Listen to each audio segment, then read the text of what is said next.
فرانس تيليكوم أورانج هي المشغلة الأولى للاتصالات السلكية واللاسلكية في فرنسا.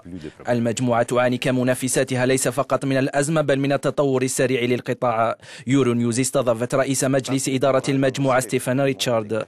فرانس تيليكوم أورانج أعلنت توظيف 4000 شخص لأجل غير محدد. هل يعد ذلك نتيجة للأزمة الاقتصادية العامة أو لوصول المشغل الرابع للاتصالات اللاسلكية؟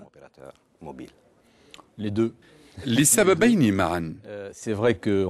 ففي فرنسا تعاني الأسواق من تراجع كبير لمبيعات الهواتف نتيجة تراجع المداخيل بمعدل كبير بلغ 10% هذا العام. هذا إضافة إلى الوضع الاقتصادي الذي ما زال متأزما نتيجة تراجع النمو.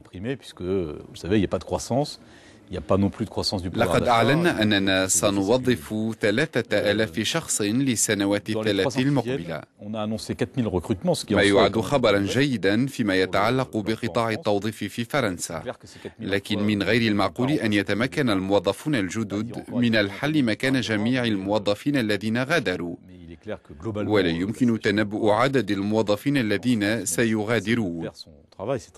لكن من الواضح أن الوضع سينتهي بتراجع عدد الموظفين في فرنسا، وذلك نتيجة التكيف المطلوب من المجموعة للوضع المستجد، وهو قدوم المشغل الرابع إضافة إلى الوضع الاقتصادي السيء. وصول المشغل الرابع للاتصالات اللاسلكية أدى إلى هروب زبائن الاتصالات التقليدية. ما هو الوضع الآن؟ هل تمكنتم من استعادة زبائنكم؟ لقد خسرنا كثيرا من زبائننا، لكنني أرفض أن أسمي ذلك هروب الزبائن. لدى أخذ حجم المبيعات نلاحظ أن لدينا ما يزيد عن 26 مليون زبون للاتصالات اللاسلكية في فرنسا. لقد خسرنا في الفصلين الأول والثاني 600 ألف بالمقارنة مع 26 مليون لا يعد رقما كبيرا.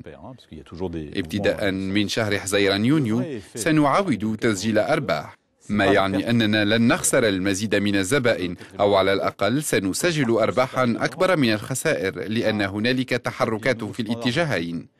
النتيجة الحقيقية لوصول المشغل الرابع هي ليست خسارة للزبائن بل تخفيض الأسعار. نتيجة لوصول المشغل الرابع أخيرا إلى أوروبا تم وضع قواعد جديدة للأسعار. الاشتراك للحصول على اتصالات غير محدودة يعادل 20 يورو، وهذا السعر هو فقط سعر الاتصالات وليس الهاتف. لذلك فمن الطبيعي أن يتحول الزبائن تجاه هذه الثورة الحقيقية للأسعار، خصوصا في ظل تراجع المداخيل. تراجع الأسعار الحاصل نتيجة المنافسة هل سيؤثر على الاستثمارات؟ بالتأكيد، وينبغي القول إن تخفيض الأسعار على المدى القصير سينعكس إيجابا على الزبائن، والكل يعتبر ذلك تحركا منطقيا. لكن المشكلة أننا نعمل في قطاع للبنى التحتية، وذلك يتطلب بناء شبكات للوقت الحالي وللمستقبل. نحن نسعى لأن نأتي بالجيل الجديد من الهواتف اللاسلكية الذي سيضاعف السرعة وسيغير طريقة استخدام الهواتف ذات السرعة الكافية لتحميل برامج، وتوفر الإنترنت سيكون ممتعا. ذلك حقا تطور باهر. لنتمكن من الاستمرار ينبغي توفر الموارد اللازمة لذلك. في الوقت الحالي نحن نضع الزبائن في الأولوية دون الأخذ بعين الاعتبار أننا سنتأثر في السنوات المقبلة. Il faut avoir les ressources pour le faire, et il est évident que tout ce qu'on donne aujourd'hui, tout ce qu'on rend aux consommateurs, c'est autant qu'on n'aura pas pour investir dans les années qui viennent.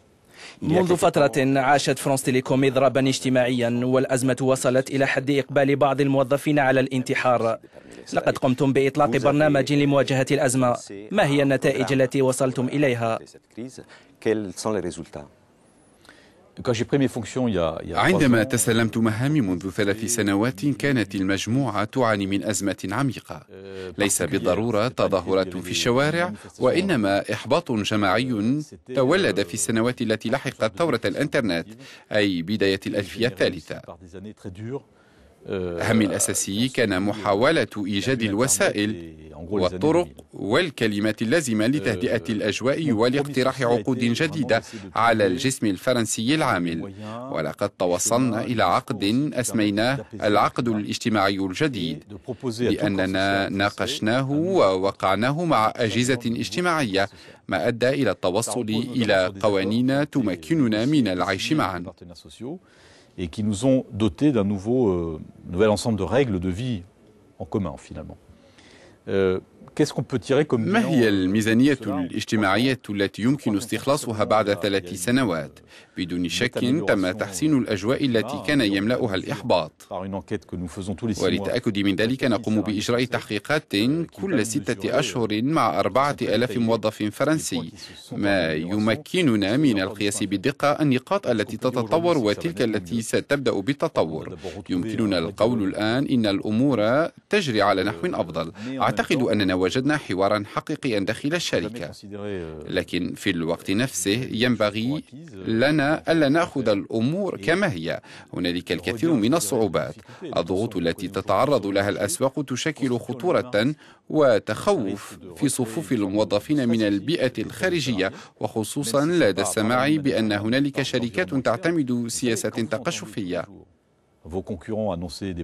لذلك أعتقد أنه يجب توخي الحذر في هذه الفترة والتمسك بالعقد الاجتماعي الذي اقترحناه على موظفينا في فرنسا، لأنه خلق نوعا من الثقة بين الشركة والموظفين.